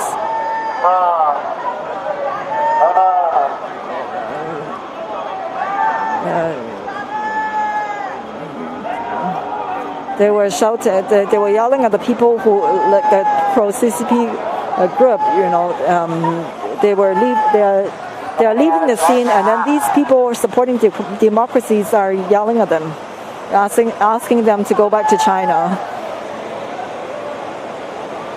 You can see the group leave altogether, and they said they're paid to do the demonstration.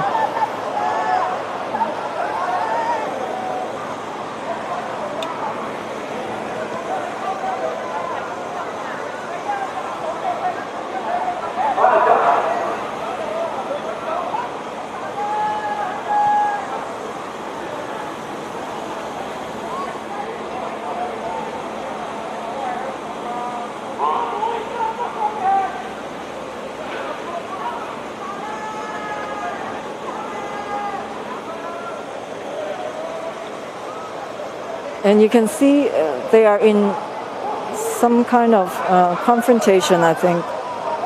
And they were yelling at them that they're being paid to do so. And asked them to leave.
So the mitigation hearing is ongoing right now in the court, and then it's the district court judge convicted 7 Democrats earlier on April 1st on the ground of unauthorized assembly charges.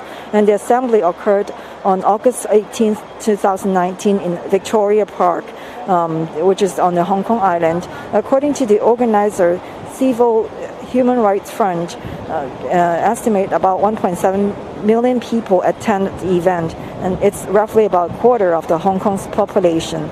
And the initial application include a rally and a march, and the police approved the assembly but object to the procession. The gathering attendees marched from Victoria Park to Central and dispersed peacefully at midnight.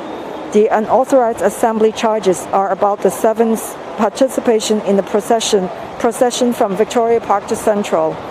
And on April 18th of next year, 2020, 9 Democrats were arrested, and the trial began in February that year. And then 2 of the Democrats, Au Lok-hin, 33, and then Lang Yu-zhong, 67, out of the 9 pleaded guilty. Their sentences will be announced this afternoon. And that's the 7 in the mitigation hearing this morning had pleaded not guilty. The mitigation hearing is a procedure that allows the accused person or his lawyer to tell the court matters that they persuade the court to impose a more lenient sentence. The court may call for more reports before it decides on the sentence. And some legal experts expect jail terms of 12 to 18 months, and the maximum possible sentence for the charges is 5 years. All 7 Democrats are in their 60s or older. In addition to Martin Lee and Jimmy Lai, the other defendants include prominent barrister, also a former lawmaker, Margaret Ng, who is 73 years old, and the veteran Democrats, Lei Che-yan, 64, and then Albert Ho, who is a lawyer and also a former lawmaker, which is 69 years old, and long hair, Leung Ko-hong, 65, and Sid Ho, 66. So today's mitigation hearing and scheduled sentence are with the district court, and defendants may choose to appeal to the High Court. The court of final appeal is the highest court a case can reach. One of the defendants, Lei Che-yan, has said that he would appeal. It's unclear yet whether the others would do the same. And based on the court records, today's mitigation hearing is estimated about 2 hours, and the presiding judge is Amanda Woodcock.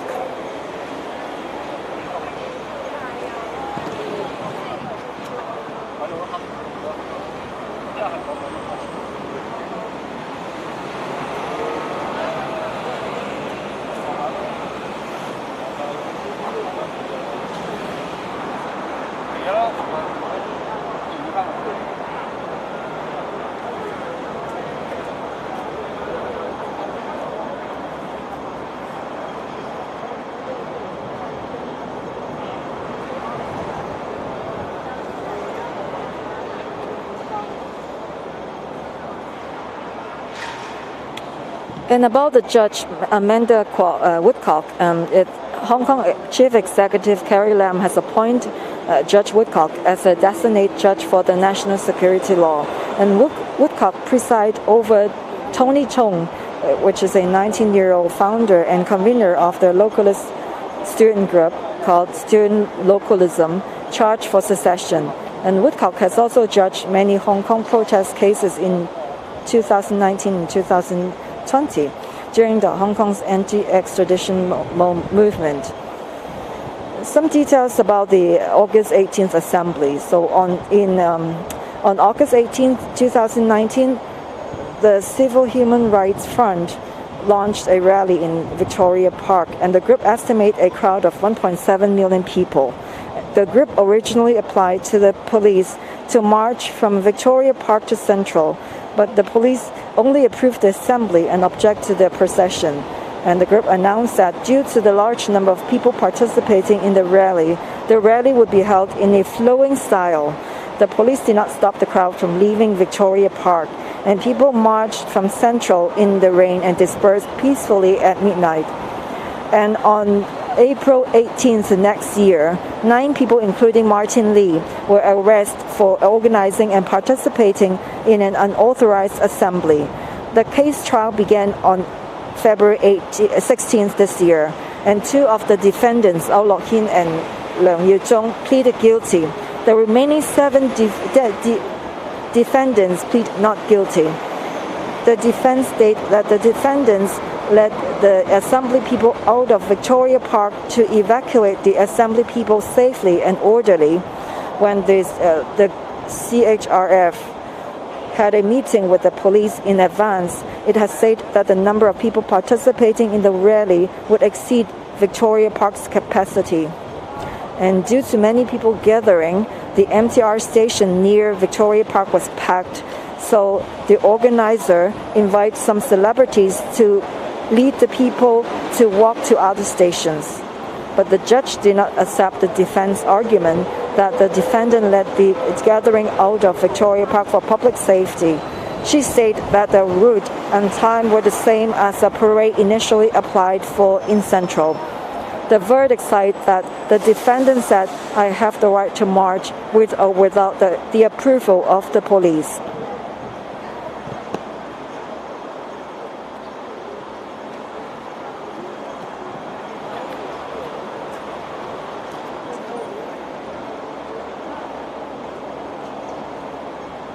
One of the defendants, Jimmy Lai, he's a billionaire and he owns Next Media Group in Hong Kong.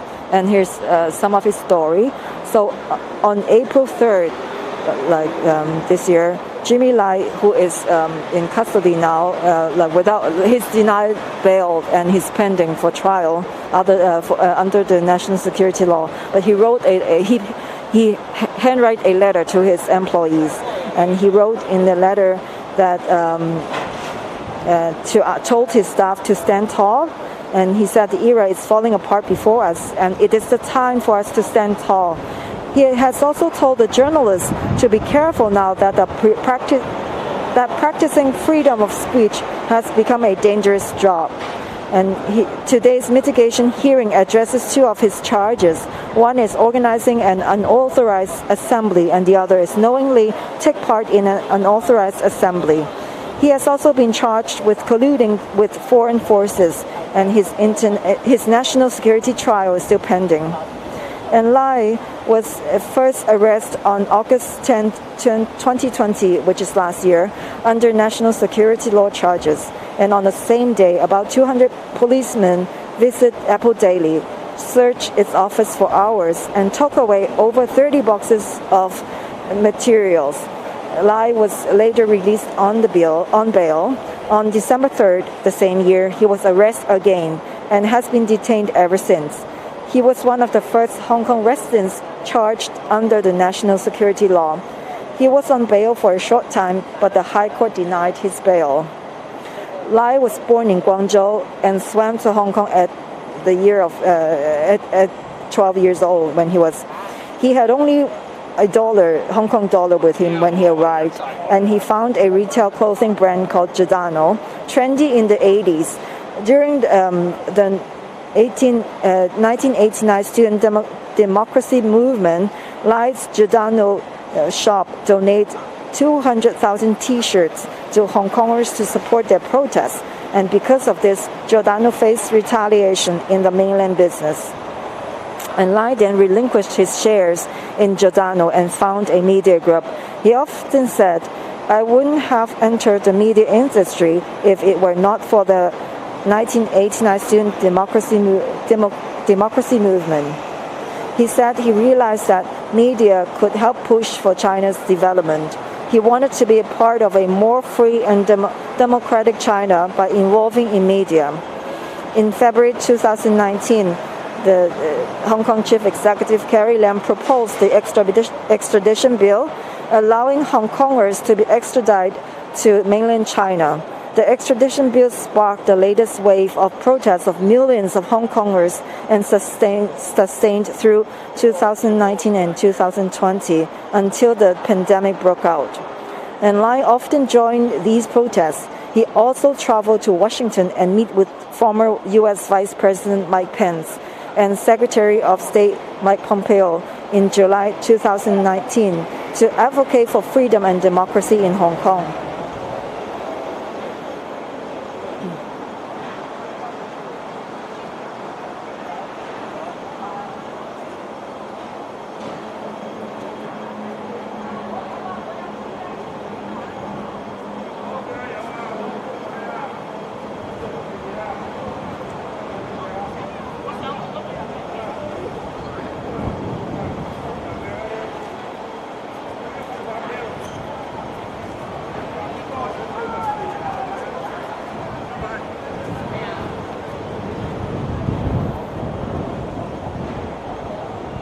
And Jimmy Lai's attorney is Audrey Yu, who is also a former lawmaker, and she has just finished her statement.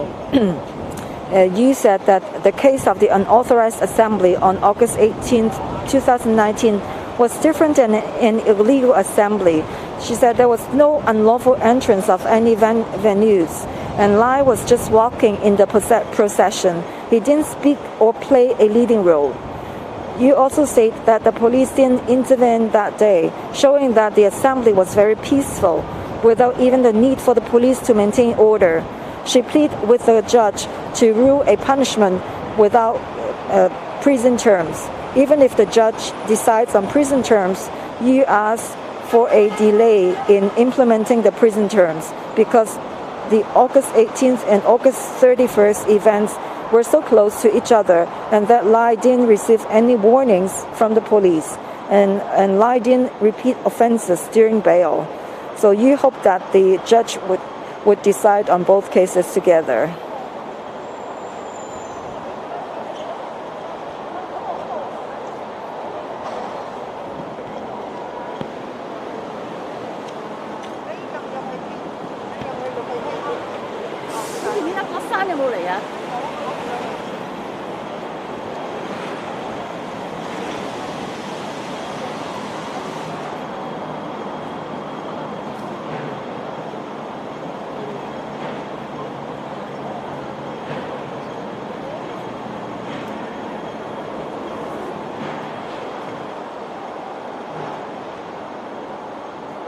Just to update our audience with another news, and as you know, earlier this week, 4 hammer-wielding intruders broke into the Epoch Times printing press in Hong Kong, and they took away the printing machine's CPU and then scattered construction debris on the printer's conveyor belts. And the Hong Kong Epoch Times had to pause its printing edition for a few days. And today is the first day that the post-attack print edition is available. So Hong Kongers are supporting by purchasing the newspaper from street vendors. Right now, the Hong Kongers are getting very creative in the way to express themselves. So queuing up to buy stuff from the yellow shop is one of them. So in case people don't know about what Yellow Shop is about, Hong Kong has started a so-called yellow economy to support people who have the same ideology, supporting democracy. And then we call those shops who support democracy, call them yellow shops. And people say they punish the yellow shop by shopping in these yellow shops.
Just an update on the court, like the attorney of Lee Zhe-yan and Albert Ho just finished their statements, and they argue about Lee and Ho's contribution to Hong Kong society.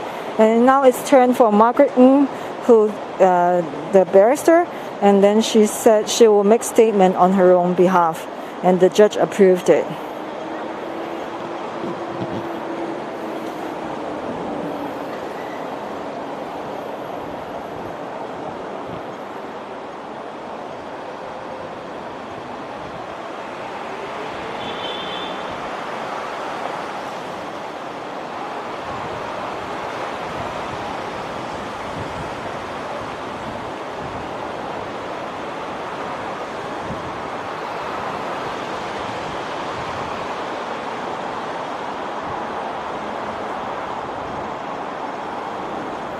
As I said, Hong Kongers, most of the Hong Kongers are still fighting. They don't give in, although the national security law definitely has some very dampened effect on the freedom of expression in Hong Kong. But Hong Kongers, is in facing of that, is becoming very creative in the way to express their opinions. And then there are some things that I can brief the audience about Hong Kongers' creativity. Hong Kong protesters started to, with the Occupy movement, like for example, Occupy Central as a part of the 2014 protest to pursue the election of Hong Kong chief executive by universal suffrage. And in 2019, students occupied the University of Hong Kong and later the Hong Kong Polytechnic University for 16 days in November 2019. As the CCP and Hong Kong police escalate force, Hong Kongers raised the idea of be water, and instead of occupying a base or some space, they adopt a fluid and flexible style ever since, and their protests became more and more creative. Say, for example, voting with their money. So making money is quite a big theme in this dynamic financial hub. And Hong Kongers start lending support with their money. In Hong Kong, there's a yellow economy, as I said before. Yellow is the color of protest, and blue is the pro-CCP color.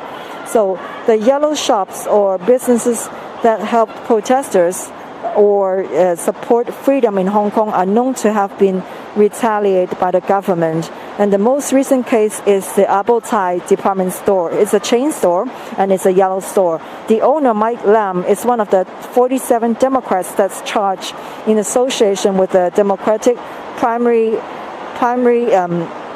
election aiming to win a majority in the Hong Kong Legco. And the stores were used as a polling stations during the event in summer of 2020, which is last year. And the Hong Kong Customs seized about $400,000 worth of their goods last week.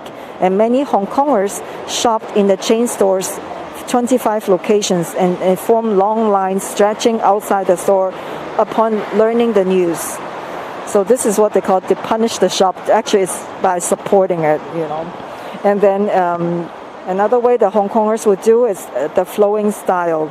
On the first day of Hong Kong's national security law, many Hong Kongers protest individually on the street or walking in a group in shopping districts. They sometimes gather to shout slogans like 5 demands, not one less, or liberate Hong Kong revolution of our times, or singing pro-democratic songs, but dispersed timely before the police arrived. Then they might congregate again somewhere else. And during the assembly in August 18th, 2019, attendees adopt the same flowing style in Victoria Park because the crowd of 1.7 million exceed its capacity. People came and went and marched to Central as they left the park. And some have already talked about doing the same here today, and they know that they are not going to be able to enter the courtroom or rally outside, so they have decided to line up to enter the court building in a way to maintain a flowing protest presence. Another way they do is blanking it.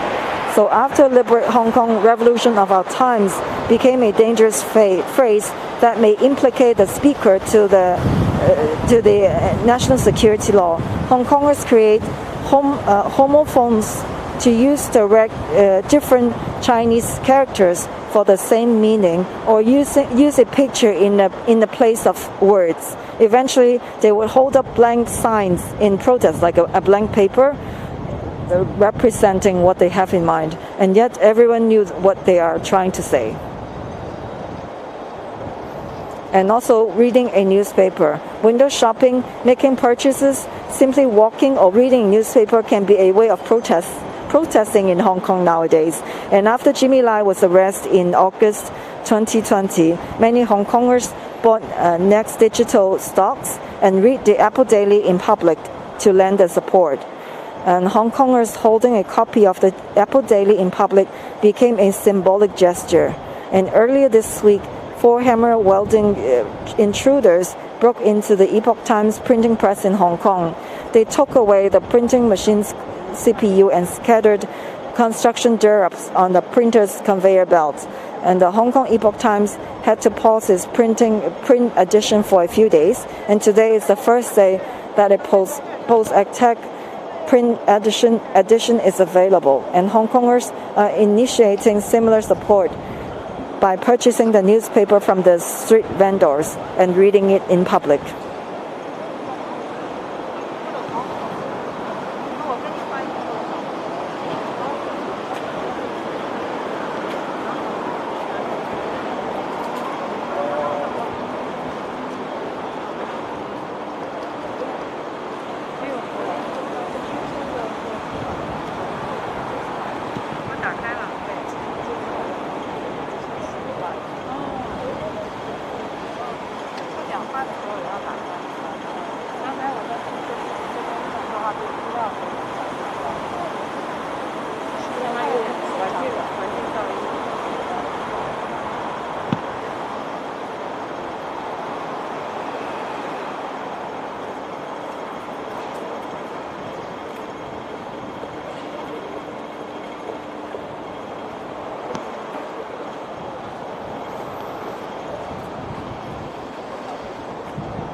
呢個範圍啦。咁但係佢讀完法律，攞咗呢個律師資格之後咧，佢係喺香港咧，特別喺明報裏邊咧，係寫呢啲政論嘅文章。咁然後咧，先至投身喺呢個嘅法律界，同埋咧係晉身入去立法會。咁佢特別咧喺個聲明裏邊咧，係強調咗個司法獨立嘅重要性，同埋咧佢講緊嗰個嘅法治咧，其中佢一句最重要咧，佢就話 Justice is the soul of the law， 即係話咧公義係法律嘅靈魂嚟嘅。咁喺法治嘅裏邊咧，唔係淨係單乎一個法律嘅問題，咁亦都係單乎咧成個社會同埋政府啊。咁所以咧，佢講到咧法律係。Hi again, everybody.